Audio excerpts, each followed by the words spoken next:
نحمده ونصلي على رسوله الكريم اما بعد فاعوذ بالله من الشیطان الرجیم بسم اللہ الرحمن الرحیم وما خلقت الجن والانس الا ليعبدون ما اريد منهم من رزق وما اريد ان يطعمون ان الله هو الرزاق ذو القوة المتین صدق اللہ العظیم۔ رب اشرح لی صدری ویسر لی امری واحلل عقدۃ من لسانی یفقہوا قولی۔ سورہ فاتحہ کے دروس کی ابتدا میں نے آپ کے سامنے ایک حدیث قدسی رکھی تھی مسلم شریف سے، جس کے اندر اللہ تعالیٰ نے یہ فرمایا تھا کہ قسمت صلاۃ بینی و بین عبدی نصفین، میں نے نماز کو اپنے اور اپنے بندے کے درمیان آدھا آدھا بانٹ لیا ہے۔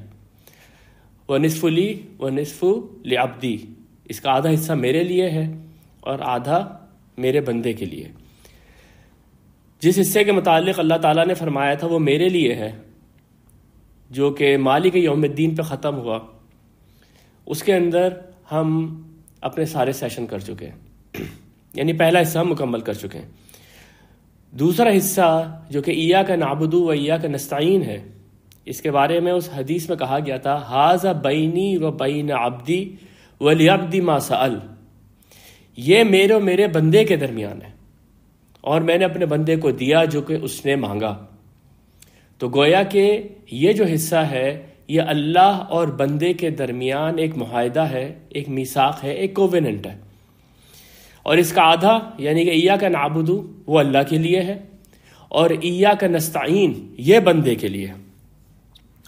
اس کو دوبارہ سے ایک اور مثال سے اپنے ذہن میں تازہ کر لیجئے کہ ابتدا میں نے آپ کے سامنے ایک ترازو کی مثال رکھی تھی کہ سورہ فاتحہ بالکل ایک ترازو کی طرح سے ہے، جس میں یہ ایاک نعبد و ایاک نستعین میں جو یہ واو ہے، آپ سمجھے کہ یہ ہینڈل ہے ترازو کا، یہ اس کا دستہ ہے جس سے کہ کوئی آدمی ترازو کو تولنے کے لیے پکڑتا ہے، اور اس کا جو پہلا پلڑا ہے وہ الحمدللہ رب العالمین الرحمن الرحیم مالک یوم الدین ہے، اور اس پلڑے کو دستے کے ساتھ جو ڈنڈی ملا رہی ہے وہ ایاک نعبد ہے۔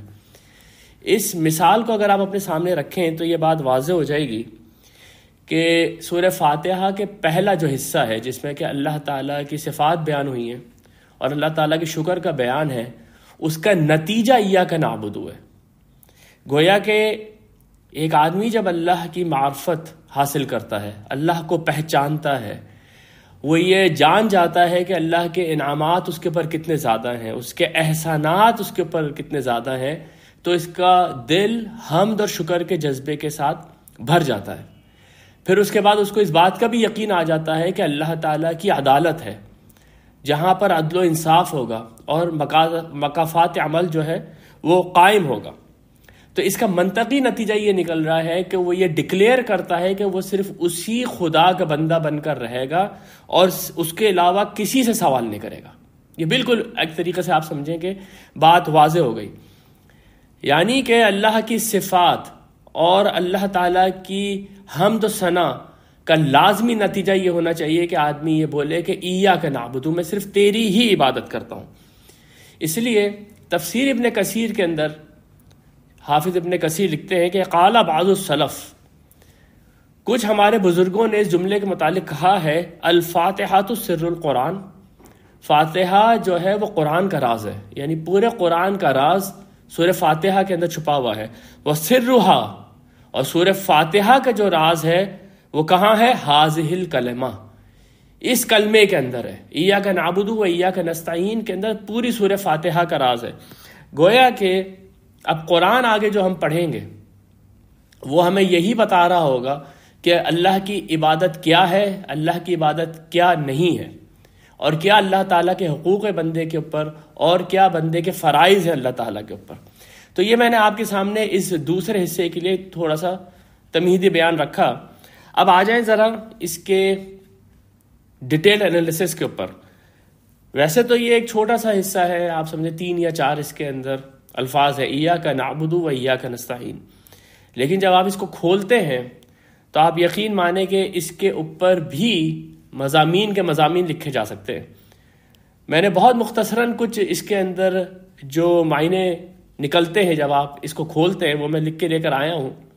امید یہی ہے کہ یہ میں سمیٹ سکوں گا آج کے سیشن کے اندر.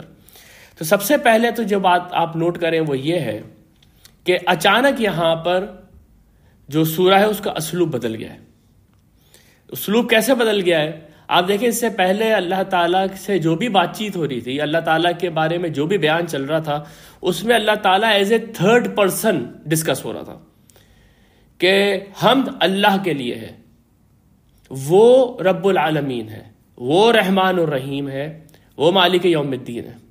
لیکن یہاں پر اچانک سے اسلوب بدلتا ہے اور اللہ تعالیٰ تھرڈ پرسن سے سیکنڈ پرسن میں آ جاتے ہیں. ایاک نعبد و ایاک نستعین، گویا اللہ سے آپ براہ راست بات کرنے لگے.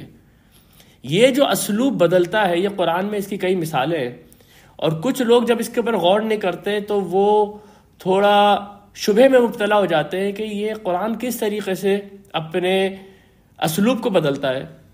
ابھی بات ہو رہی تھی کسی سے غیب کے اندر، اب وہ سامنے حاضر ہو گیا. لیکن آپ یقین مانیے کہ جتنی جگہوں کے اوپر بھی یہ اسلوب آیا ہے اس کے اندر اتنے زیادہ گہرے معنی ہیں کہ ان کو کھولنے کے لیے آدمی کو بعض اوقات بڑی تفصیل سے بات کرنی پڑتی ہے، کیونکہ عربی ہماری زبان نہیں ہے، خاص طور پہ اس کے جو ادبی اسلوب ہے اس سے ہم واقف نہیں ہیں. دیکھیں یہاں پر کیا ہوا ہے، اللہ تعالیٰ کے ساتھ ہمارا براہ راست کلام کیوں شروع ہو گیا ہے؟ وہ اس لیے شروع ہو گیا ہے کہ اب انسان اللہ تعالیٰ کو اپنے سامنے پا رہا ہے. یعنی کہ اللہ کی معرفت کا جو سب سے بڑا اثر ہوا اس کے پر وہ یہ ہے کہ اللہ تعالیٰ کہیں دور نہیں ہے، وہ اس وقت میرے سامنے کھڑا ہوا ہے اور میں اس وقت اس سے بات کر سکتا ہوں.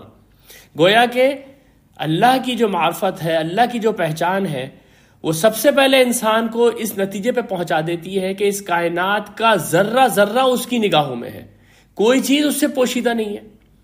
میں نے آپ کے سامنے حضرت لقمان کا جو معاملہ رکھا تھا، اور یہ بات ہم نے کہی تھی کہ حضرت لقمان جو تھے وہ نہ تو کوئی نبی تھے، نہ ان تک کسی نبی کی دعوت پہنچی تھی، بلکہ غالب گمان یہی ہے کہ وہ بھی انہی حنفاء میں سے تھے، جس طرح کے کچھ لوگ نبی صلی اللہ علیہ وسلم سے پہلے رہ چکے تھے، جن میں حضرت زید بن نفیل شامل تھے، ورقہ بن نوفل شامل تھے، کہ وہ اپنی عقل سے غور و فکر کر کے اللہ تک پہنچ گئے تھے اور اس شرک کا انہوں نے انکار کر دیا تھا.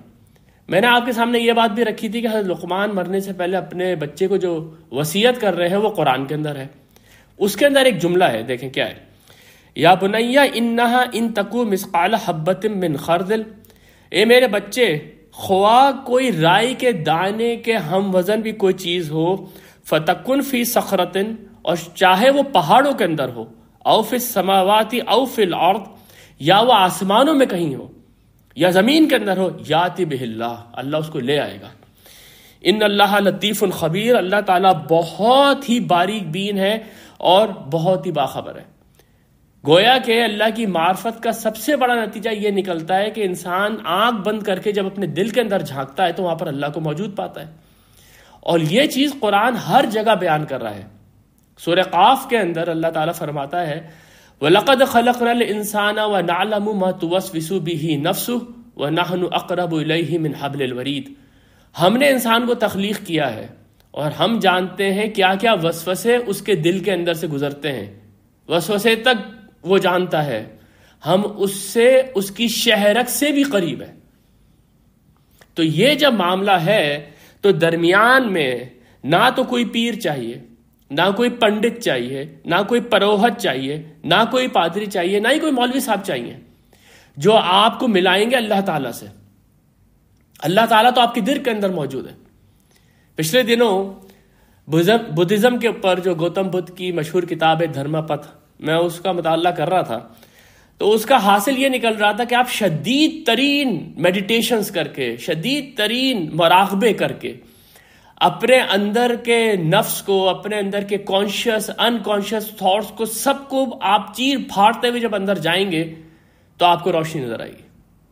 یہاں معاملہ یہ ہے کہ یہاں پر کوئی ایسی محنت کرنے کی ضرورت نہیں ہے، آپ کو دنیا چھوڑنے کی کوئی ضرورت نہیں ہے. اگر آپ صرف خدا کی تخلیق کے اوپر غور کر لیں تو آپ اس نتیجے پہ پہنچ جائیں گے کہ اللہ کے تعالیٰ کے علم سے کوئی بھی چیز باہر نہیں ہے. سورۃ البقرہ کے اندر اس لیے یہ الفاظ ہیں وَإِذَا سَأَلَكَ عِبَادِي عَنِّي فَإِنِّي قَرِيبٌ أُجِيبُ دَعْوَةَ الدَّاعِ إِذَا دَعَانِ. اے نبی جب آپ سے میرے بندے میرے متعلق پوچھے تو ان کو بتا دیں میں ان کے قریب ہوں اور ان کی دعاؤں کو میں جواب دیتا ہوں جب بھی وہ دعا مانگتے ہیں مجھ سے. ٹھیک ہے وہ خدا ایک ٹرانسینڈنٹ گاڈ ہے، وہ ہمارے احاطہ ادراک سے باہر ہے، لیکن وہ یہ بتا رہا ہے کہ وہ ہماری شہرک سے بھی قریب ہے، درمیان میں کوئی واسطہ نہیں چاہیے اللہ تک پہنچنے کے لیے. اور دیکھیں یہی وہ چیز ہے جس کو ہم مینیفیسٹ کرتے ہیں اپنی نماز کے اندر. ہم اپنی نماز کے اندر جب قبلہ رخ کھڑے ہو کے جیسے ہی اللہ اکبر کہتے ہیں، اس کو تکبیر تحریمہ کہتے ہیں. تحریمہ کا مطلب یہ ہے کہ حرام ہو گئی، یعنی کہ آپ نے جب تکبیر پڑھی تو اس تکبیر نے حرام کر دیا. کس چیز کو حرام کر دیا؟ اس تکبیر نے آپ کے لیے اس دنیا کو حرام کر دیا، کیونکہ اب آپ دنیا میں نہیں ہیں، آپ اللہ کے حضور میں جا کے کھڑے ہو گئے ہیں اور آپ اللہ سے سامنے بات کر رہے ہیں. اس لیے آپ صیغہ استعمال کر رہے ہیں ایاک نعبد و ایاک نستعین، یعنی کہ آپ سیکنڈ پرسن میں اللہ تعالیٰ سے بات کر رہے ہیں. اور یہ کوئی نئی بات نہیں ہے جو کہ ہمیں یہاں قرآن میں نظر آ رہی ہے. اگر آپ جیوز کی عبادت کا طریقہ دیکھیں گے تو وہ بھی اپنی عبادت میں یہی چیز مینیفیسٹ کرتے ہیں کہ وہ نماز پڑھتے ہوئے یا عبادت کرتے ہوئے اللہ کی ریلم کے اندر داخل ہو رہے ہیں. ہم جس طرح سے ہاتھ اٹھا کے تکبیر تحریمہ کہتے ہیں، وہ 3 قدم پیچھے ہٹتے ہیں اور پھر 3 قدم آگے بڑھ کے واپس اپنی جگہ پہ کھڑے ہو جاتے ہیں. گویا وہ اس بات کا اظہار کرتے ہیں کہ now we are entering into the realm of God. آپ خدا کے سامنے جا کے کھڑے ہو گئے اور آپ خدا سے بات کر رہے ہیں. یہ اتنی گہری بات صرف جو خطاب کا اسلوب بدلا ہے اس سے سامنے آ گئی ہے. یعنی کہ اللہ اس سے پہلے 3rd پرسن تھا، الحمدللہ، یعنی کہ اللہ کا نام لے کے آپ بات کر رہے تھے، اللہ 3rd پرسن تھا. اب ایاک نعبد، اب وہ سامنے ہے اور آپ کہہ رہے ہیں میں تیری ہی عبادت کرتا ہوں. وہ جو شعر ہے کہ کیوں خالق اور مخلوق میں حائل رہے پردے، پیران کلیسا کو کلیسا سے اٹھا دو. کوئی پردہ نہیں ہے اب اللہ کے اور بندے کے درمیان، اب بندہ اس کے سامنے کھڑا ہوا ہے. یہ تو میں نے آپ کے سامنے صرف اس کا ایک خطاب کا اسلوب رکھا ہے. اب میں آپ کے سامنے ایک اسلوب رکھنا چاہتا ہوں جو کہ نحوی اسلوب ہے، یعنی کہ ایک گرامیٹیکل کنسٹرکشن ہے اس حصے کی. دیکھیں اصل میں جو عام عربی گرامر آپ پڑھیں گے تو اس میں یہ جو کنسٹرکشن ہے، اصل میں یہ کنسٹرکشن ہے نعبدو کا اور نستعینو کا. ایاک نعبدو و ایاک نستعین یہ اصل کنسٹرکشن نہیں ہے اس جملے کی. اگر آپ لوگوں کو یاد ہو تو بچپن میں ہم میں سے اکثر لوگوں کو ایک دعائے قنوت یاد کرائی جاتی تھی کہ اللہم انا نستعینک ونستغفرک ونؤمن بک ونتوکل علیک ونثنی علیک الخیر ونشکرک ولا نکفرک. اب آپ دیکھیں اس کے اندر اصل کنسٹرکشن آ رہی ہے نستعینو کا ونشکرو کا، یعنی کہ یہ کا جو ہے یہاں پر یہ 2nd پرسن پروناؤن ہے. جیسے آپ انگلش میں یو کہتے ہیں، یہ وہ ہے. لیکن عربی گرامر کے اصول کے تحت یہ جو پروناؤن ہے یہ ہمیشہ ورب کے ساتھ یا ناؤن کے ساتھ یا پریپوزیشن کے ساتھ ہمیشہ مل کر آتی ہے، یہ کبھی بھی الگ ہو ہی نہیں سکتی ہے. یہ گرامر کا اصول ہے. یعنی کہ یہ یا تو آئے گی نعبدو کا، یا یہ آئے گی ربو کا، یا یہ آئے گی الی کا، یہ الگ نہیں ہو سکتی. اس لیے اس کو کہتے ہیں ضمیر متصل، ملی ہوئی ضمیر. لیکن یہاں کیا ہوا ہے، یہاں قرآن نے اس گرامر کے اصول کو توڑ دیا ہے. قرآن کا اپنا ہی ایک اصول ہے، قرآن کا اپنا ہی ایک انداز ہے، اور اس نے اس کو اپنی اصل جگہ سے توڑ کے جملے کے سب سے شروع میں لے کر آ گیا. لیکن کیونکہ یہ ضمیر متصل ہے، کبھی یہ الگ ہو نہیں سکتی، تو ایک ہیلپنگ ورب لگایا ایا. اس سے ہوا کیا، نعبدو کا جو ہے وہ ایا کا نعبدو بن گیا. تو اس سے فرق کیا پڑا؟ اس سے دیکھیں جی 2 چیزیں اس کے اندر معنوں میں آ گئی. سب سے پہلے تو یہ کہ کا شروع میں آنے کی وجہ سے سارا زور کا کے اوپر ہے. یہ میں نے آپ کے سامنے الحمدللہ رب العالمین کے اوپر جب بات کر رہے تھے تو میں نے وہاں پر بھی آپ کے سامنے یہ گرامیٹیکل کنسٹرکشن رکھی تھی کہ آپ الحمدللہ بھی بول سکتے ہیں اور آپ وللہ الحمد بھی بولتے ہیں. ان میں فرق کیا ہوتا ہے؟ الحمدللہ ایک ایکسپریشن ہے آپ کا، ایک دم سے کوئی آپ کے اوپر اللہ کا انعام جو ہے وہ واضح ہوا، آپ کے دل سے آواز نکلی الحمدللہ. اس لیے ہم نے یہ بات کہی تھی کہ سورہ فاتحہ ایک سلیم الفطرت انسان کے دل کی آواز ہے. لیکن بعض اوقات آپ کہتے ہیں وللہ الحمد، جیسے آپ جب تکبیرات پڑھتے ہیں حج کی یا عیدین کی تو وہاں پر آپ وللہ الحمد پڑھتے ہیں، وہاں وللہ پہلے کیوں آ گیا؟ تو وہاں پر بھی یہ بات میں نے آپ کے سامنے رکھی تھی کہ اب ذرا سا انداز بدلا ہے. سارا زور اللہ پہ ہو گیا ہے، اور جب اس طرح سے کنسٹرکشن ریورس ہوتی ہے تو اس کے اندر ایک اور اسلوب آ جاتا ہے، وہ یہ کہ ہم صرف اللہ کے لیے ہی ہے، اللہ کے لیے ہی ہے۔ تو یہاں پر بھی یہی ہوا کہ یہ دونوں اسلوب اس کے اندر آ گئے۔ سب سے پہلے سارا زور اللہ کے اوپر ہے، اور دوسرے اس میں حصر کا اسلوب آ گیا کہ عبادت صرف اللہ ہی کے لیے ہے۔ جیسے میں آپ سے کہوں کہ میرا دوست صرف احمد ہی ہے، اس کا مطلب ہے کوئی اور میرا دوست نہیں ہے، تو عبادت تیری ہی ہے، اس کا مطلب ہے کسی اور کی عبادت نہیں ہے۔ تو ایاک نعبدو کے اندر یہ جو دو اسلوب ہیں یہ بالکل ذہن میں رکھیں۔ عبادت کی اور نماز کی خاص طور پہ روح یہی ہے کہ انسان اپنے آپ کو اللہ کے سامنے کھڑا پائے اور یہ ڈکلیریشن دے کہ صرف تیری ہی عبادت کرتے ہیں، تیرے سوا کسی کی عبادت نہیں کرتے۔ تو اس لیے پھر اس کو ذرا سیاق و سباق کے ساتھ جوڑیے۔ پیچھے الفاظ تھے الحمدللہ رب العالمین الرحمن الرحیم مالک یوم الدین۔ گویا کہ اللہ کی ربوبیت اور اس کی جو رحمت ہے اس کا سب سے بڑا حق یہ ہے کہ صرف اور صرف اللہ کی عبادت کی جائے۔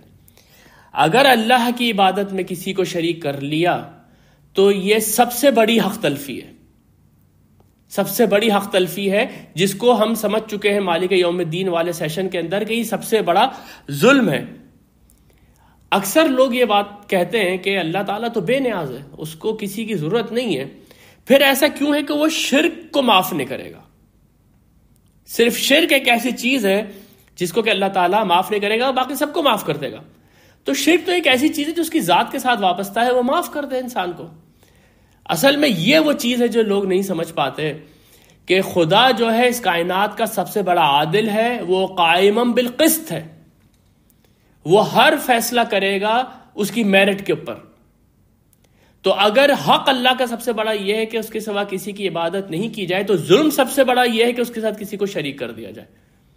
اس لیے سورہ نساء کے اندر اللہ تعالیٰ فرماتے ہیں، یہ آیت نمبر 48 ہے، بہت مشہور، ان اللہ لا یغفر ان یشرک بہ، اللہ تعالیٰ یہ تو نہیں معاف کرے گا کہ اس کے ساتھ کسی کو شریک کیا، ویغفر ما دون ذلک، اور اس کے علاوہ جو چاہے گا معاف کر دے گا، لمن یشاء، اور جس کے لیے چاہے گا معاف کر دے گا، ومن یشرک باللہ، اور جس نے اللہ کے ساتھ کسی کو شریک کیا، فقد افترى اسما عظیما، اس نے بہت بڑا بہتان باندھا۔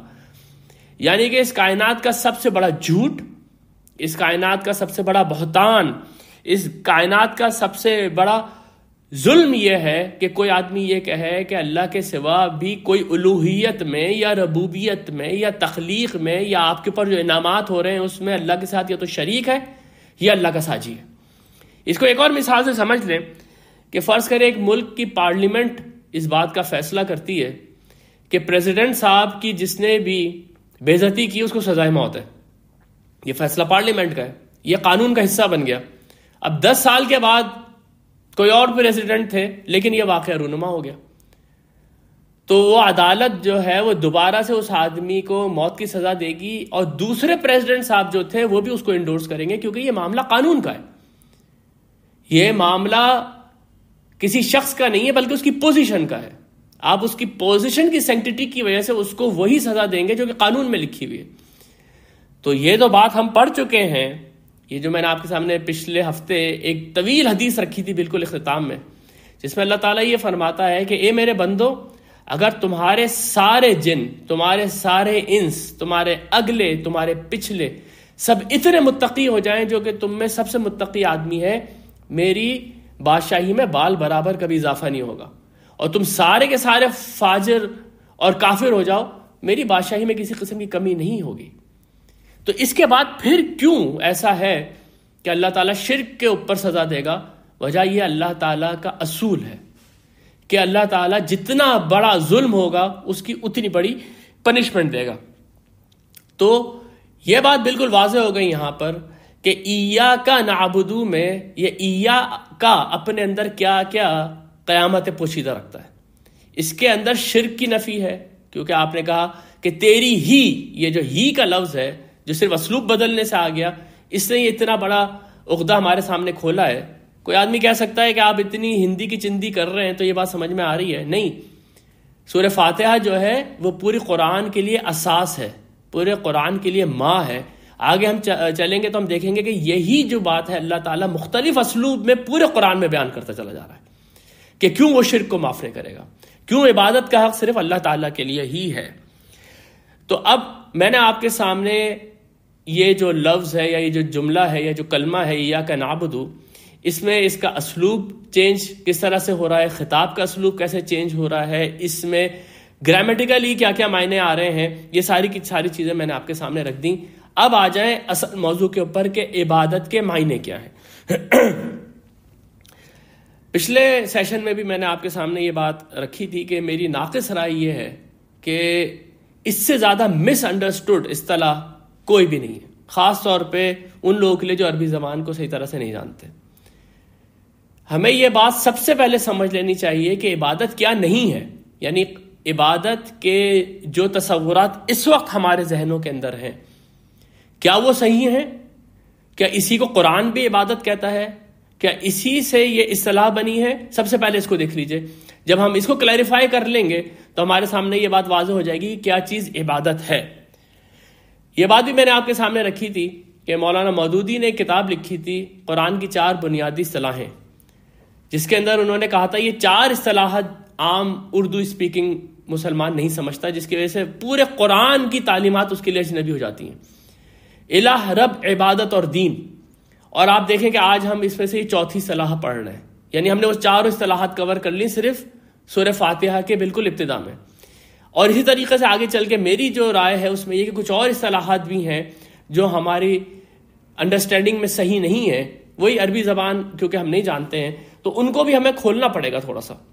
اس وجہ سے شروع میں ہمیں تھوڑا سا وقت لگے گا، پھر بعد میں انشاءاللہ تعالی ہماری سپیڈ کافی تیز ہو جائے گی۔ تو آئیں سب سے پہلے دیکھیں یہ عبادت کیا نہیں ہے۔ عموماً لوگوں کے ذہنوں میں عبادت کا تصور پوجا پاٹ یا کچھ ریچولز کو ادا کرنا ہے، اور اس کی وجہ یہ ہوتی ہے کہ اگر آپ ایسا نہیں کریں گے تو خدا ناراض ہو جائے گا، اور خدا اگر ناراض ہو گیا تو آپ کے پر عذاب بھیجے گا۔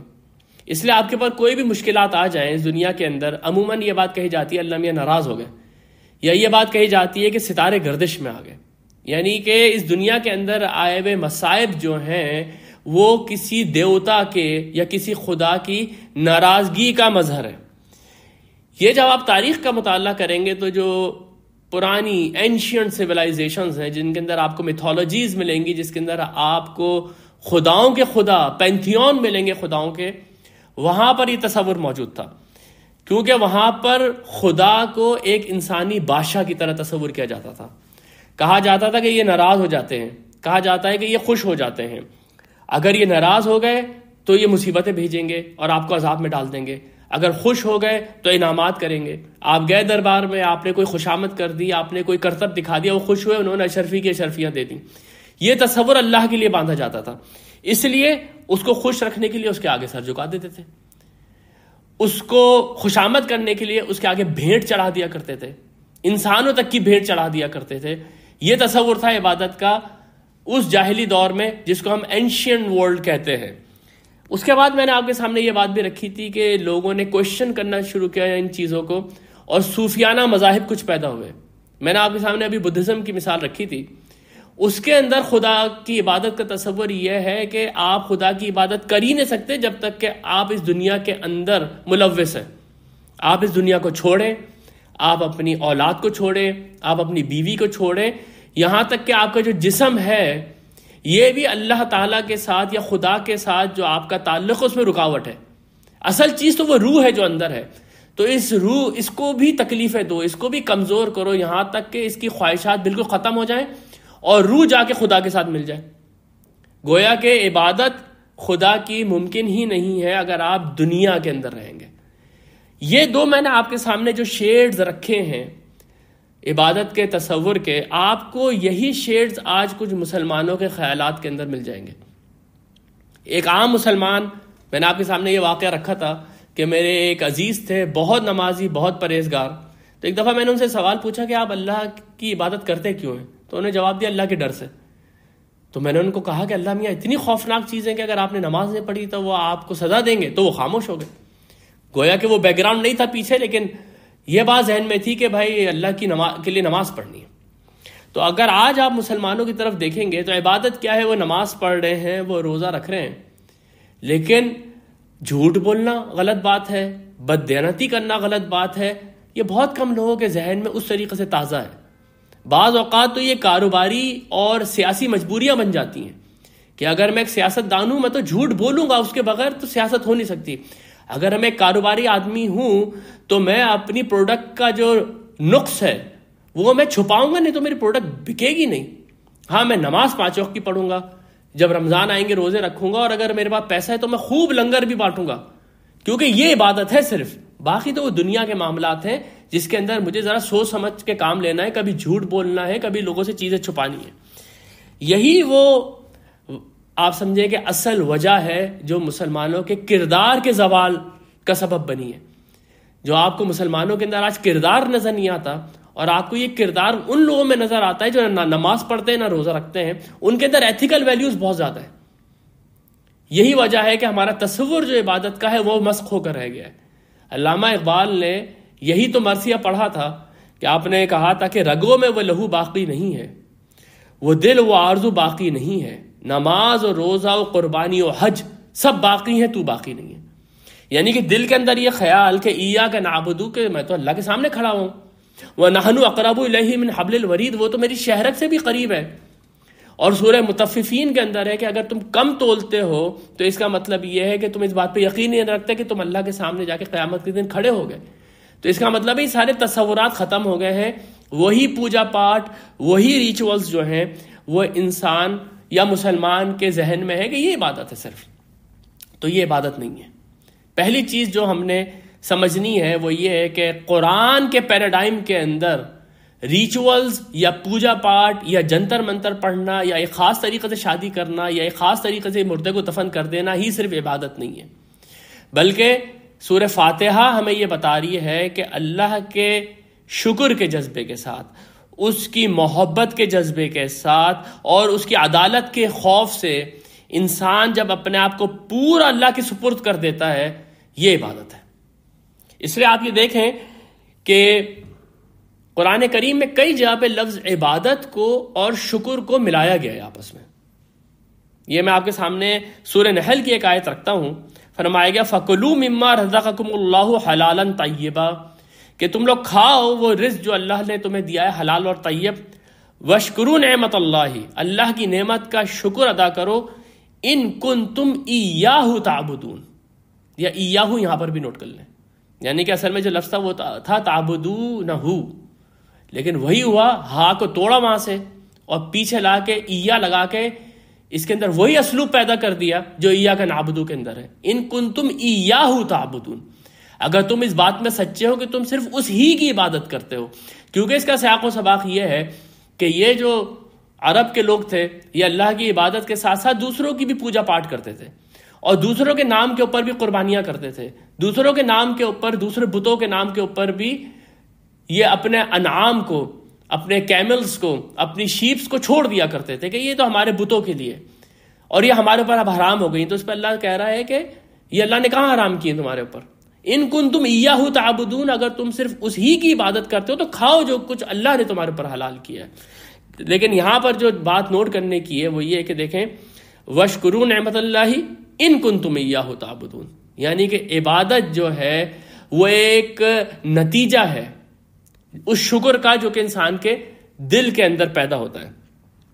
اس کے بعد سب سے بلند تو وہ آیت ہے قرآن کی جو میں نے آپ کے سامنے شروع میں تلاوت کی، اور جب بھی عبادت کے موضوع پہ بات ہوتی ہے یہ آیت ضرور ڈسکس ہوتی ہے۔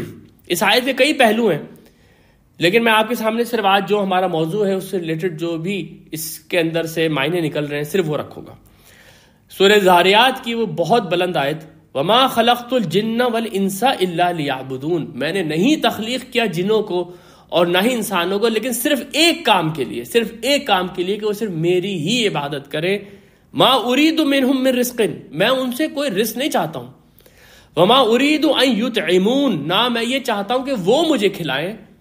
ان اللہ هو الرزاق ذو القوۃ المتین، اللہ ہی رزاق ہے اور سب سے زیادہ قوت والا وہ ہے، وہ تمہیں رزق دیتا ہے۔ وہ حدیث دوبارہ سے یاد کر لے جو ہم نے پچھلے ہفتے آخر میں پڑھی تھی، طویل حدیث، میں نے آپ سے کہا تھا کہ یہ حدیث کنکلوڈ کر رہی ہے مالک یوم الدین کو اور تمہید بنا رہی ہے ایاک نعبدو کی، وہاں پر اللہ تعالیٰ کیا فرما رہے تھے کہ تم میں سے کوئی بھی کھا نہیں سکتا جب تک میں نہ کھلاؤں، تم میں سے کوئی بھی پہن نہیں سکتا جب تک میں نہ پہناؤں، تم میں سے کوئی بھی صحیح راستے پہ نہیں آ سکتا جب تک میں اس کو صحیح راستے پہ نہیں لے کر آؤں، اور مجھے تم میں سے کسی کی عبادت کی حاجت نہیں ہے۔ یہ ساری باتیں اس حدیث کے اندر موجود تھی نا۔ دیکھیں یہاں پر بھی یہ بات ہو رہی ہے کہ یہ جو میں نے آپ کے سامنے آیتیں پڑھی ہیں 2 سورہ زاریات کی، اگر میں اس کا آج کے موضوع کے لحاظ سے صرف ترجمہ کروں یا تشریح کروں تو یہ ہوگی کہ میں نے جنوں اور انسانوں کو صرف اس لیے پیدا کیا ہے کہ وہ مجھے پہچانے، میری معرفت حاصل کرے، میرے احسانات کا اور میرے نعمتوں کا اعتراف کریں، اور میرے علاوہ کسی کی عبادت نہیں کریں، کیونکہ ان کو رزق میں دیتا ہوں، ان کو ہر چیز میں دیتا ہوں، ساری نعمتیں میں دیتا ہوں، تو میرے علاوہ اور کسی کی عبادت نہ کریں۔ یہ آپ سمجھیں کہ وما خلقت الجن والانس الا لیعبدون کے معنی ہو گئے۔ اگر کوئی آدمی یہ بات سوچے کہ بھائی عبادت تو صرف نماز روزہ حج زکوٰۃ پوجا پاٹ کچھ ریچولز ہے، تو یہاں پر کہے گا دیکھیں اللہ میاں اپنی عبادت پہ مجبور کر رہے ہیں لوگوں کو۔ نہیں، ایسا کچھ نہیں ہے، مجبور نہیں کر رہے، وہ بتا یہ رہے کہ سب سے بڑا حق تمہارے اوپر میری نعمتوں کا یہ ہے کہ تم شرک نہ کرو اور صرف میرے ہی بندے بن کر رہو، کیونکہ شرک سے بڑھ کے کوئی ظلم نہیں ہے۔ یہ میں نے آپ کے سامنے رکھ دیا کہ کیا چیز عبادت نہیں ہے۔ عبادت پوجا پاٹ نہیں ہے، عبادت ریچولز نہیں ہے، اور پارٹ ٹائم بھی نہیں ہے کہ جب میں مسجد میں ہوں تو عبادت کر رہا ہوں، جب میں دکان پہ بیٹھ کے کم تول رہا ہوں تو اس وقت میں دنیا کے کام کر رہا ہوں۔ نہ ہی عبادت یہ کہ آپ دنیا بالکل چھوڑ دیں، ان دونوں کے بیچ کا جو راستہ ہے وہ عبادت ہے۔ اب آ جائیے جناب آخری موضوع کے اوپر ہمارا، جو کہ اصل موضوع ہے کہ عبادت پھر ہے کیا، اور یہ جو اصطلاح ہے یہ جب کھلتی ہے تو اس کے اندر کیا کیا معنی پیدا ہو جاتے ہیں، اور جیسے میں نے آپ سے کہا قرآن کی اہم ترین اصطلاحات میں سے یہ کس طرح ہے۔ عبادت کا جو لفظ ہے یہ عبد سے نکلا ہے، ہر کوئی جانتا ہے، جس کے معنی ہوتے ہیں غلام۔ غلام کا تصور آپ وہ والا غلام لے کر آئیے جو کہ اس دور میں غلام ہوا کرتے تھے، جس کو زبردستی پکڑ کے جب غلام بنا لیا گیا تو اس بیچارے کی اپنی کوئی فری ول نہیں ہے، وہ کچھ بھی نہیں کر سکتا، مالک جو ہے اس کو قتل بھی کر سکتا ہے، مالک اس کو بیچ بھی سکتا ہے۔ یہ جو کمپلیٹ سرنڈر تھا اپنے آقا کے آگے، اس کو عبد کہا جاتا تھا۔ اس لیے یہ عربی کی جو مشہور ڈکشنری ہے لسان العرب، اس کے اندر جو عبادت کے کئی معنی لکھے گئے ہیں، اس میں پہلے معنی یہی ہے العبد المملوک۔ عبد وہ ہے جس کو کہ مملوک کر دیا گیا، یعنی کہ جس کا کوئی مالک بن گیا، خلاف الحر، آزادی کے خلاف جو چیز ہوتی ہے اس کو عبد کہا جاتا ہے۔ یہ اس کے بالکل بنیادی معنی ہیں۔ ان معنوں میں یہ لفظ قرآن میں آیا ہے۔ جس وقت کہ حضرت موسیٰ علیہ السلام فرعون کے دربار میں پہنچتے ہیں اور اس کو پیغام دیتے ہیں اپنے معجزات کے ساتھ، تو وہ سب سے پہلے تو تانا دیتا ہے ان کو، کہتا ہے کہ ہم نے تمہیں اپنے گھر میں پالا پوسا، ہم نے تمہارے اوپر اتنے انعامات کیے، اس کے بعد تم نے ہمارے یہاں ایک قتل کر دیا، ہماری قوم کے ایک آدمی کو تم قتل کر کے تم بھاگ گئے، اور آج تم آئے ہو اور ہمارے خلاف ہی کھڑے ہوئے ہو۔ یہ ساری باتوں میں دیکھیں کتنا وزن ہے۔ آپ لوگ یہ بات جانتے ہیں کہ موسیٰ علیہ السلام کو تو فرعون نے گھر میں بچوں کی طرح سے پالا تھا، لیکن موسیٰ علیہ السلام سے بھی اور فرعون سے بھی یہ بات پوشیدہ نہیں تھی کہ یہ ان کی قبطی جو قوم ہے اس سے تعلق نہیں رکھتے، یہ بنی اسرائیل کے فرد ہیں۔ اس کے جواب میں موسیٰ علیہ السلام کہتے ہیں وَتِلْكَ نِعْمَةٌ تَمُنُّوهَا عَلَيَّ، یہ جو تم نے نعمت میرے اوپر اس وقت اظہار کی ہے، ان عبدت بنی اسرائیل، تو نے میری پوری کی پوری قوم کو اپنا غلام بنایا ہوا ہے۔ یعنی ایک بچے کو تم نے اس میں سے نکال کے پرورش کر دی، تو اس کی نعمت میرے اوپر یا اس کا احسان میرے اوپر جتا رہا ہے، جبکہ میری پوری قوم، میرے ماں باپ، میرے سارے رشتہ دار تیرے غلام ہیں، تو یہ کون سی نعمت ہے میرے اوپر؟ تو یہاں پر یہ جو لفظ استعمال ہوا ہے ان عبدت بنی اسرائیل، تو نے پوری بنی اسرائیل کو اپنا غلام بنا لیا ہے، یعنی کہ تو ان کے ساتھ زبردستی کرتا ہے اور زبردستی کر کے ان سے کام کرواتا ہے۔ یہ ہم سورہ بقرہ میں آگے چل کے پڑھیں گے کہ فرعون نے یہ تک بھی کیا ہے کہ وہ ان کے بچوں کو قتل کر دیا کرتا تھا، بیٹیوں کو زندہ رکھتا تھا، اور غلام قوم کیا کرے گی اس کے آگے؟ تو یہ بنیادی معنی ہیں لفظ عبد کے۔ اسی طرح سے لسان العرب میں پھر اس کے معنی تھوڑے سے آگے بڑھتے ہیں، اس لیے کہا گیا ہے العباد الطاعت مع الخضوع، یعنی کہ اطاعت ایسی جس کے آگے آپ بالکل اپنے آپ کو بچھا دیں، اپنے آپ کو بالکل لٹا دیں، یہ والی اطاعت جو ہے یہ عبادت ہے. ان معنوں میں بھی یہ لفظ قرآن میں آیا ہے. سورہ یاسین کے اندر قیامت کا احوال ہے، اس میں جنت کے لوگ جنت میں جا رہے ہیں، جہنم والے جہنم میں جا رہے ہیں. جو لوگ جہنم میں جا رہے ہیں ان سے اللہ تعالیٰ کہتے ہیں یا بنی آدم الم آہد الیکم یا بنی آدم ان لا تعبدوا الشیطان، میں نے تم لوگ سے عہد نہیں لیا تھا کہ تم لوگ شیطان کی عبادت نہیں کرو گے؟ انہ لکم عدو مبین، وہ تمہارا کھلا ہوا دشمن ہے. وان اعبدونی ھذا صراط مستقیم، اور تم صرف میری عبادت کرو گے، یہ صراط مستقیم ہے. یہ میں نے تم سے عہد نہیں لیا تھا. یعنی کہ اللہ تعالیٰ خود خوش نہیں ہے اتنے سارے لوگوں کو جہنم میں بھیجنے کے لیے، لیکن انصاف کرنا ہے وہاں پر. تو اس کے بعد ان سے اللہ تعالیٰ کہہ رہے ہیں کہ میں نے تم سے یہ کہا نہیں تھا کہ تم شیطان کی عبادت نہیں کرنا. اب شیطان کی عبادت کون کرتا ہے؟ کوئی بھی نہیں کرتا. کوئی نہیں اس کے لیے نماز پڑھتا، کوئی نہیں اس کے لیے روزہ رکھتا. یہاں پر عبادت اطاعت کے معنوں میں ہے.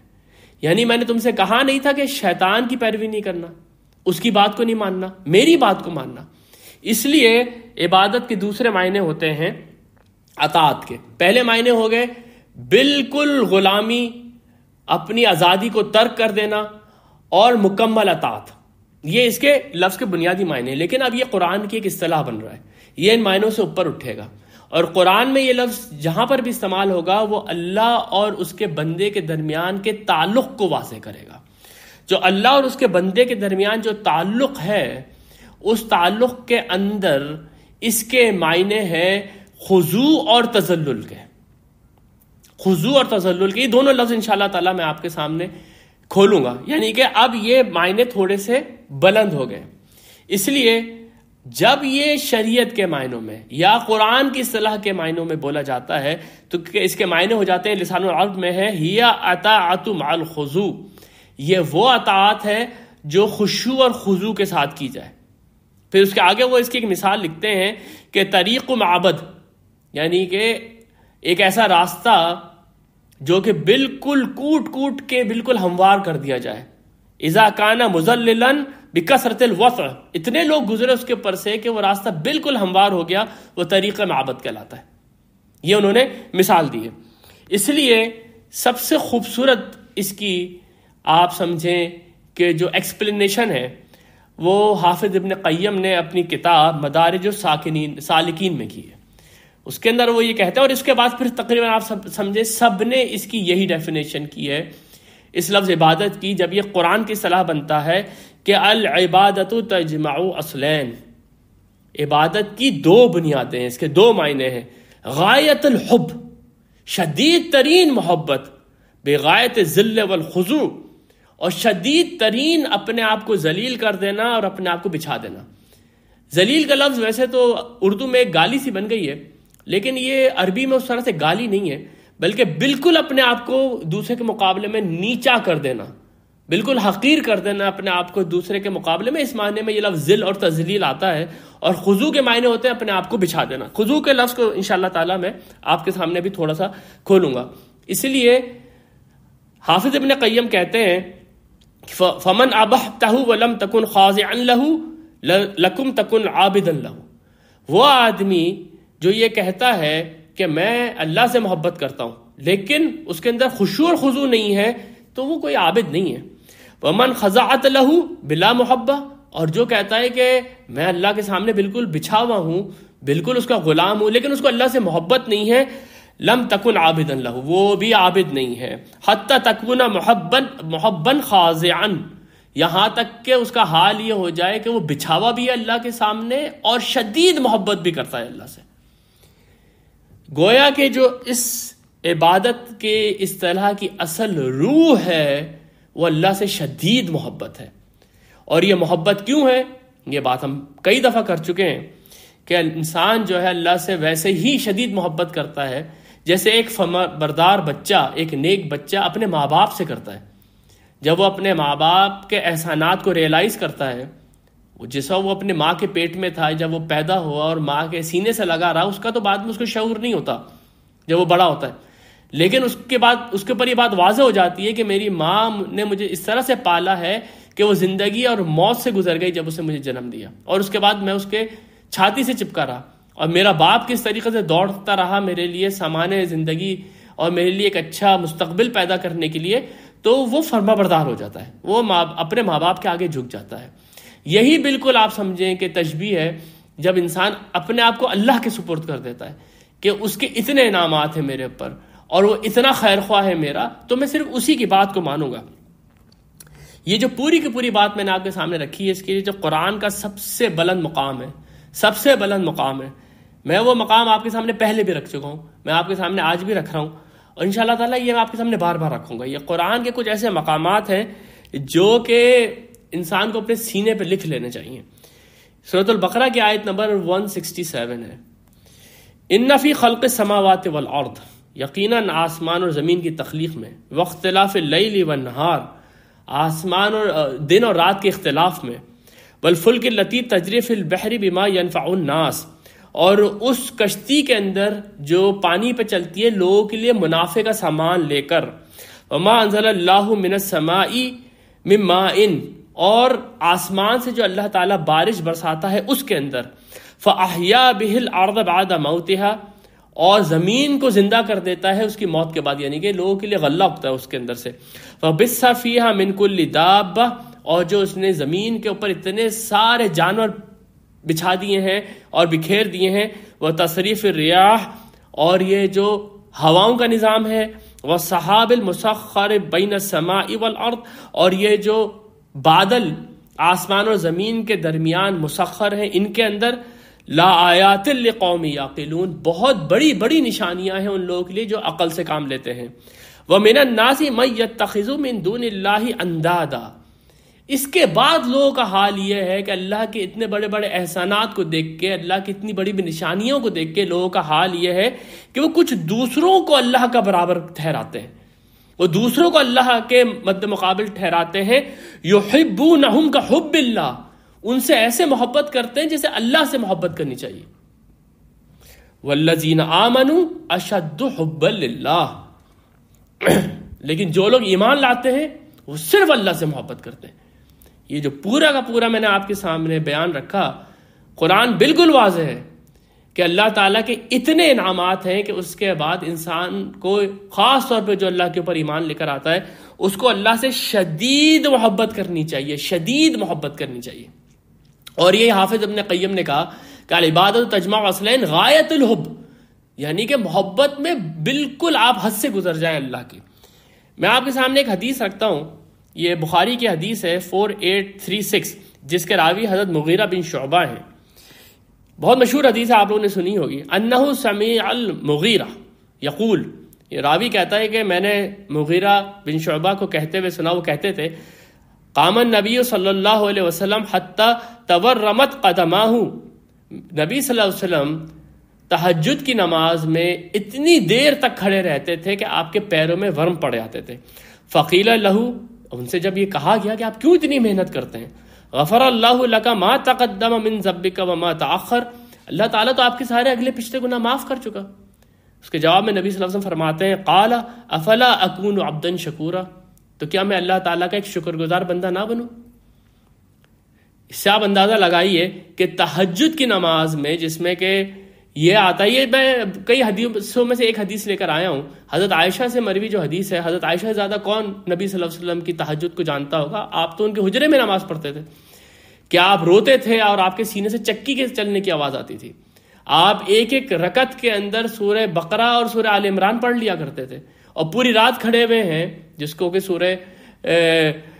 سورہ مزمل اور سورہ مدثر میں فرمایا بھی گیا ہے کہ قم اللیل الا قلیلا او انقص منہ او زدہ، قم اللیل الا قلیلا، تم پوری رات کھڑے رہو یا اس سے تھوڑی دیر، او زد علیہ ورتل القرآن ترتیلا، یا اس میں تھوڑا بڑھا دو لیکن قرآن پڑھو اس میں ترتیل کے ساتھ۔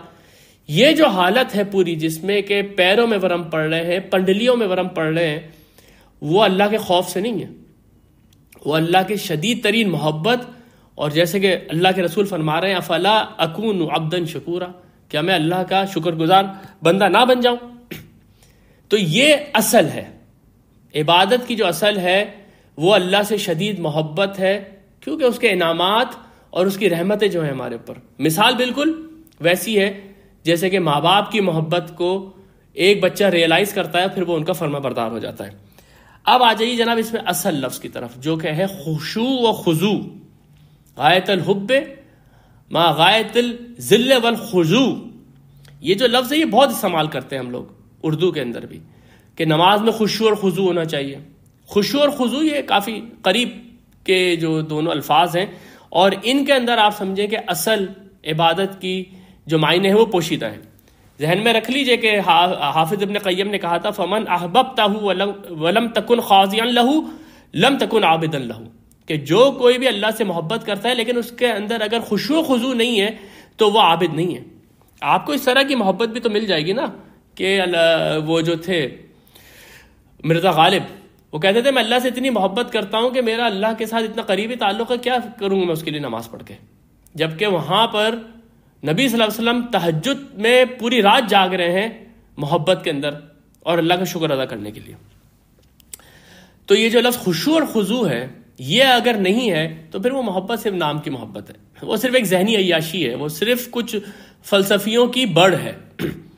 میری ناقص رائے یہ ہے، آج میں نے آپ کے سامنے اپنی 2 ناقص رائے رکھی ہیں، یہ دوسری ہے کہ یہ جو لفظ خشوع اور خضوع ہے اس کو سمجھنے کے لیے آپ کو قرآن کی ایک بہت اہم اصطلاح خشیت کو سمجھنا بہت ضروری ہے. یہ کئی جگہ پہ قرآن میں آیا ہے کہ اللہ کی خشیت، خشی اللہ، وہ خشی الرحمن بالغیب.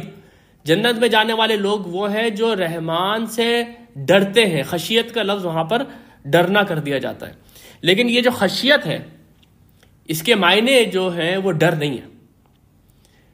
اصل میں یہ ڈر تو عربی زبان کا لفظ ہی نہیں ہے، یہ تو اردو زبان کا لفظ ہے. اور یہ جب آپ استعمال کرتے ہیں تو اس کے معنی ہوتے ہیں کسی خوفناک چیز سے ڈر رہا ہے آدمی یا کسی مصیبت سے ڈر رہا ہے، یعنی اس میں بہت زیادہ نیگیٹیوٹی ہے اس کے اندر. خوف کا لفظ بھی ہم استعمال کرتے ہیں، یہ لفظ عربی زبان کا ہے، لیکن عموماً آپ کو نظر آئے گا کہ خوف کا جو لفظ ہے یہ مستقبل میں آپ کو کوئی اندیشہ ہو، یعنی اس کا تعلق فیوچر سے ہوتا ہے کہ وہ مستقبل میں آپ کے اوپر کوئی مصیبت آنے والی ہے، آپ کو ابھی سے اس کی ریئلائزیشن ہو رہی ہے تو آپ کو تھوڑا سا خوف محسوس ہو رہا ہے. لیکن خشیت میں اس طرح کے کوئی بھی معنی نہیں ہے. خشیت کا لفظ بالکل انہی معنوں میں استعمال ہوتا ہے جس معنوں میں انگریزی زبان کا لفظ او استعمال ہوتا ہے، جس سے کہ لفظ اوسم یا اوفل بنا ہے. اس لفظ کے معنی یہ ہوتے ہیں کہ آپ کے سامنے کسی شے کی عظمت جب واضح ہوئی، اس کی بڑائی جب واضح ہوئی تو آپ کا دل بیٹھ گیا کہ میں اس کے سامنے اتنا حقیر ہوں، میں اس کے سامنے اتنا چھوٹا ہوں. اور یہ جو کیفیت ہے اس کو انگریزی میں آپ اسی لفظ سے جو ہے وہ ادا کرتے ہیں. جیسے مثال کے طور پہ کہ کوئی شخص جو ہے وہ تاروں بھرے آسمان کو دیکھ رہا ہے اور اس کو یہ اندازہ ہو رہا ہے کہ یہ اتنی بڑی کائنات کے اندر زمین جو ہے وہ ایک ریت کے ذرے کے برابر نہیں ہے، تو میری اس کے اندر کیا حقیقت ہے.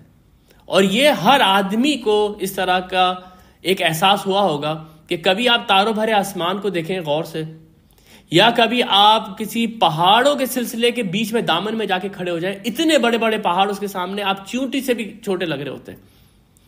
یا اگر آپ سمندر کے بیچ میں ہوں اور ایک چھوٹی سی کشتی میں ہوں تو آپ کا دل بیٹھ جاتا ہے کہ یہ اتنی بڑا سمندر، اس کے اندر اگر ذرا سی بھی طغیانی آ گئی تو میں تو اس کے مقابلے میں کچھ بھی نہیں ہوں. تو یہ جو مخلوقات ہیں خدا کی، ان کو دیکھ کے جب انسان کا دل بیٹھ جاتا ہے تو یہ وہ او کی یا خشیت کی کیفیت ہے جو کہ انسان اپنے اندر محسوس کرتا ہے. لیکن جب آپ قرآن پڑھتے ہیں تو قرآن آپ کو یہ بتاتا ہے کہ یہ ساری کی ساری چیزیں کیا ہیں. پچھلی ہم نے درس میں یہ بات سمجھی تھی کہ زمین اللہ کی مٹھی میں ہوگی قیامت کے دن، اور یہ 7 آسمان اللہ کے داہنے ہاتھ میں لپٹے ہوئے ہوں گے. اتنے یہ حقیر چیزیں ہیں اللہ کے سامنے. تو جب یہ ریئلائزیشن ہوتی ہے تو اللہ کی عظمت کا، اللہ کی بڑائی کا جو اثر انسان کے دل کے اندر ہوتا ہے، جس سے کہ اس کا دل بیٹھ سا جاتا ہے، اس کو خشیت کہتے ہیں. انگریزی زبان میں جیسے کہ فرض کریں کوئی آدمی یہ بولے کہ they gazed in awe by the vastness of the sky, وہ ششدر ہو کے دہشت میں یا آنکھیں پھاڑے، یہ سارے محاورے اردو میں آپ استعمال کر سکتے ہیں، وہ آسمان کی گہرائیوں کو دیکھ رہا تھا. اس کا آپ کبھی خود بھی تجربہ کر کے دیکھیے گا. سورہ فاطر کے اندر اس موضوع کو اللہ تعالیٰ نے بڑے خوبصورتی سے بیان کیا ہے.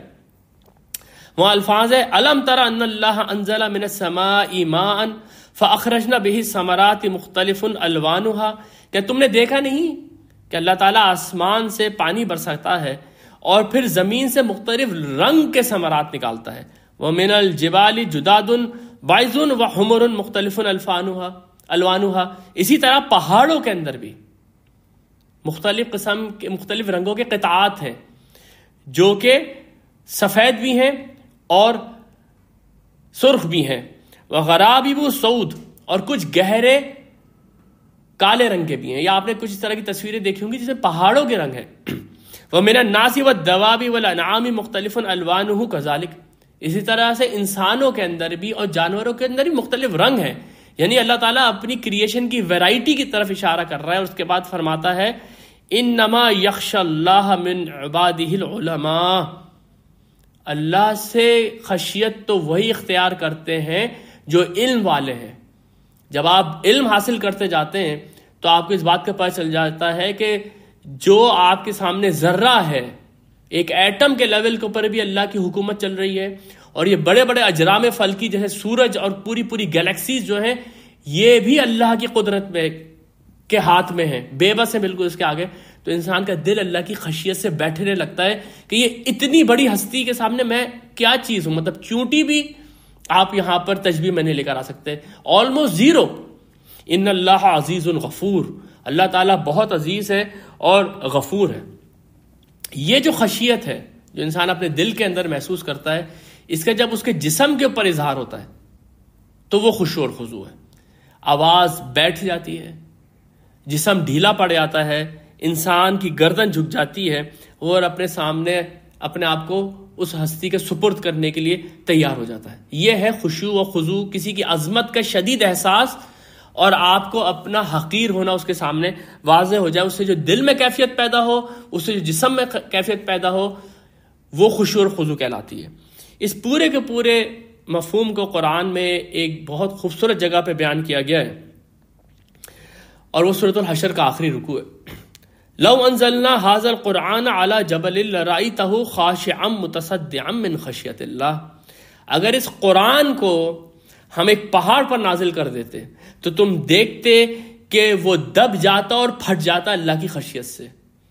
وَتِلْكَ الْأَمْثَالُ نَضْرِبُهَا لِلنَّاسِ لَعَلَّهُمْ يَتَفَكَّرُونَ. یہ مثالیں ہیں، ہم بیان کرتے ہیں لوگوں کے لیے تاکہ وہ کچھ عقل سے کام لیں. یعنی اس قرآن کے اندر اور اس کائنات کے اندر جو اللہ تعالیٰ کی نشانیاں ہیں، اس سے جو خشیت اللہ کی طاری ہو جانی چاہیے سینے کے اوپر، اگر وہ طاری ہو جائے پہاڑ کے اوپر، پہاڑ پھٹ جائے. اتنا شدید عظمت کا احساس ہو انسان کو. لیکن یہ کیونکہ جس پیرائے میں یہ سورج چل رہی ہے اس میں لوگ نبی صلی اللہ علیہ وسلم کا انکار کر رہے ہیں، آپ کا کفر کر رہے ہیں، اللہ کے ساتھ شرک کر رہے ہیں. حال یہ ہونا چاہیے کہ وہ دب جاتے اور پھٹ جاتے. حق تو یہ تھا کہ وہ عبادت میں اللہ کی اپنے آپ کو سپرد کر دیتے اور ان حقیر چیزوں کے آگے اپنے سر کو نہ جھکاتے، پتھر کے بتوں کے آگے اپنے سر کو نہیں جھکاتے. یہ جو لوگ سورج کی پوجا کرتے ہیں وہ بہت عظیم ہستی سمجھتے ہیں اس کو، سورج کو. قرآن میں لا تسجدوا للشمس ولا للقمر واسجدوا للہ ان کنتم ایاہ تعبدون. تم نہ تو سورج کو سجدہ کرو، نہ تم سجدہ کرو چاند کو، تم اس کو سجدہ کرو جس نے ان کو بنایا ہے. کتنی عظیم وہ ہستی ہوگی جس نے اتنی عظیم کرے بنا دی ہیں. یہ وہ خشوع اور خضوع ہے جو کہ عبادت کی اصل ہے، عبادت کا جوہر ہے، اور یہی ہماری نماز کا بھی اصل جوہر ہے. اس لیے سورۃ البقرہ کے اندر جہاں پر بنی اسرائیل سے خطاب شروع ہوتا ہے وہاں اللہ تعالیٰ فرماتے ہیں کہ وَاسْتَعِينُوا بِالصَّبْرِ وَالصَّلَاةِ إِنَّهَا لَكَبِيرَةٌ إِلَّا عَلَى الْخَاشِعِينَ الَّذِينَ يَظُنُّونَ أَنَّهُمْ مُلَاقُو رَبِّهِمْ وَأَنَّهُمْ إِلَيْهِ تُرْجَعُونَ. صبر اور نماز سے مدد لو. یہ نماز تھوڑا بھاری کام ہے لیکن ان لوگوں کے لیے نہیں جن کے اوپر اللہ کی خشیت ہوتی ہے. تو ہم کو بھی اپنے گریبان میں منہ ڈال کے دیکھ لینا چاہیے کہ کتنی اللہ کی خشیت ہے اور کتنی اللہ کی معرفت ہے، اور اس کے بعد کتنی نماز کے اندر ہماری خشیت موجود ہے. قد افلح المومنون الذین هم فی صلاتهم خاشعون. فلاح پا گئے وہ مومن جنہوں نے کہ اپنی نمازوں کے اندر خشوع اور خضوع اختیار کیا. گویا کہ اب میں اپنے اس سیشن کو سمرائز کرتا ہوں کہ گویا اللہ کی عبادت دراصل اس کی کامل اطاعت ہے، مکمل اطاعت ہے اللہ تعالیٰ کی. جس طرح وہ ہمارا اخلاق چاہتا ہے اس طرح کا ہمارا اخلاق بن جانا چاہیے. جس طرح کے وہ ہمارے معاملات چاہتا ہے، دوسروں کے ساتھ ہمارے معاملات کیسے ہوں اس طرح کے ہمارے معاملات ہو جانے چاہیے. جس طرح کا وہ ہمارا ایمان چاہتا ہے بالکل خلوص کے ساتھ اس طرح کا ہمارا ایمان ہو جانا چاہیے. اور جس طرح سے وہ چاہتا ہے کہ ہم اس کی عبادت کریں، اس کی مناجات کریں، اس سے دعا کریں، اسی طرح سے ہماری دعائیں ہو جائیں. اور یہ ساری کی ساری چیزیں کیوں ہوں؟ کیونکہ شدید اللہ سے محبت ہے، اس کی احسان مندی کا جذبہ جو ہے ہمارے دل سے پھوٹے پڑ رہا ہے، لیکن ساتھ ہی اس کی عظمت اور اس کی جلالت اور اس کا عدل، اس کا خوف بھی ہمارے دل کے اندر موجود ہے. یہ ہے اللہ کی عبادت کی اصل ڈیفینیشن. آخری بات اس میں یہ نوٹ کرتے چلیں کہ اللہ کی یہ جو عبادت ہے یہ بالکل غیر مشروط اللہ تعالیٰ کو مطلوب ہے. کوئی شرط نہیں ہونی چاہیے اس کے ساتھ کہ اس میں یہی ایکسیپشنز ہیں. اگر ماں باپ کا حکم اللہ کے حکم کے اوپر آ گیا تو پھر یہ عبادت نہیں ہے. اگر اولاد کی محبت اللہ کی محبت کے اوپر آ گئی تو پھر یہ عبادت نہیں ہے. یا سوسائٹی کا جو پریشر ہے اس نے بہت ساری اللہ کی حدود توڑنے پہ مجبور کر دیا تو وہ بھی عبادت نہیں ہے. اس لیے سورہ عنکبوت کے اندر اللہ تعالیٰ فرماتے ہیں وَوَصَّيْنَا الْإِنسَانَ بِوَالِدَيْهِ حُسْنًا، ہم نے انسان کو وصیت کی ہے کہ وہ اپنے ماں باپ کے ساتھ حسن سلوک کرے. وَإِن جَاهَدَكَ لِتُشْرِكَ بِي مَا لَيْسَ لَكَ بِهِ عِلْمٌ فَلَا تُطِعْهُمَا، لیکن اگر وہ تجھے اس بات پہ جھگڑیں، تجھ سے اس بات پہ جھگڑیں، یہ مکی دور کی سورہ ہے تو اس لیے آپ سمجھ جائیں وہاں کیا حالات ہوں گے کہ وہ تجھ سے اس بات پہ جھگڑیں کہ تو اللہ کے ساتھ کسی کو شریک کر، تو ان کی اطاعت نہیں کرنا. یہاں پر اب ماں باپ کی اطاعت نہیں ہوگی. لیکن قرآن میں دوسری جگہ پر ہے کہ اگر ماں باپ مشرک بھی ہوں تو آپ ان کی صرف یہ بات نہ مانیں کہ میں اللہ کے ساتھ کسی کو شریک کروں گا، باقی اس دنیا میں ان کے ساتھ وہی حسن سلوک کر کے رکھیں. اسی طریقے سے سورہ منافقون میں اللہ تعالیٰ یہ خبردار کر رہے ہیں کہ یا ایھا الذین آمنوا لا تلہکم اموالکم ولا اولادکم عن ذکر اللہ، یہ جو تمہارے مال ہے اور یہ تمہاری اولاد ہے یہ تمہیں اللہ کے ذکر سے غافل نہ کر دیں. ومن یفعل ذلک فاولئک هم الخاسرون، اور جس نے یہ کیا وہ تو بہت ہی خسارے میں رہا. اکثر لوگوں کا جو حال ہے، ہمیں خود بھی اپنے آپ کو اس آئینے میں دیکھنا چاہیے کہ ان کے لیے جو اصل الہ ہے وہ ان کی خواہشات بن جاتی ہیں. ان خواہشات کے آگے اللہ کی عبادت جو ہے وہ پس پوش ڈال دی جاتی ہے. جس کے لیے میں نے آپ کے سامنے سورہ فرقان کی آیت رکھی تھی، ارأیت من اتخذ الہہ ہواہ، کیا تو نے اس شخص کو دیکھا ہے جس نے اپنی خواہشات کو ہی اپنا خدا بنا کے رکھا ہوا ہے. خواہشات کی اطاعت ہو رہی ہے، جو خواہشات کہہ رہی ہیں وہ ہو رہا ہے. راتوں کو جاگ رہے ہیں اس لیے کہ دل چاہ رہا ہے، صبح نہیں اٹھ رہے اس لیے کہ دل نہیں چاہ رہا صبح اٹھنے کو. تو یہاں پر خواہشات جو ہے وہ غالب آ گئی ہیں. اس لیے میں اپنی بات کو اس حدیث کے اوپر ختم کروں گا کہ کئی جگہ پر یہ حدیث آئی ہے، لیکن جو سب سے اس کا مضبوط لنک ہے وہ مسلم شریف کی حدیث میں ہے کہ لا طاعت فی معصیت اللہ، کسی کی بھی اطاعت نہیں ہوگی جس میں کہ اللہ کی معصیت شامل ہو. دوسرے کی آپ اطاعت کر سکتے ہیں، انما الطاعت فی المعروف، لیکن وہ آپ کو معروف کا حکم دے. بارک اللہ لی ولکم فی القرآن العظیم ونفعنی وإیاکم بالآیات وذکر الحکیم.